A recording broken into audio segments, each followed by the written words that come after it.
Macam mana keadaan mad jaiz? Bila huruf mad bertemu dengan huruf hamzah dalam dua dua kalimah.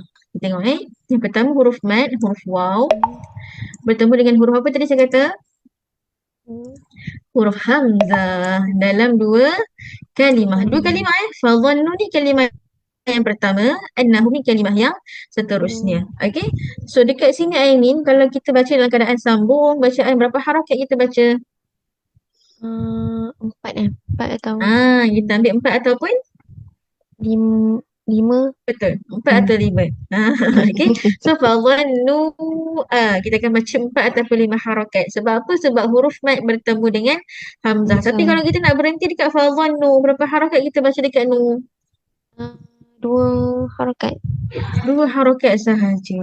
Kalau kita nak berhenti dekat nu, kita baca dengan 2 harakat sahaja. Sebab apa? Sebab tak bertemu mad dengan hamzah tadi. Okey, kita kena faham konsep dekat sini. Kenapa dibaca 4 atau 5? Sebab mad jumpa hamzah. Mad jumpa hamzah, kita baca panjang mad ni 4 ataupun 5 harakat. Tapi sekarang kita nak berhenti dekat nu ni, kan? Mad tak jumpa dengan hamzah. Bila mad tak jumpa dengan hamzah, tak berlaku 4 ataupun 5 harakat, dia kekal jadi 2 harakat sahaja.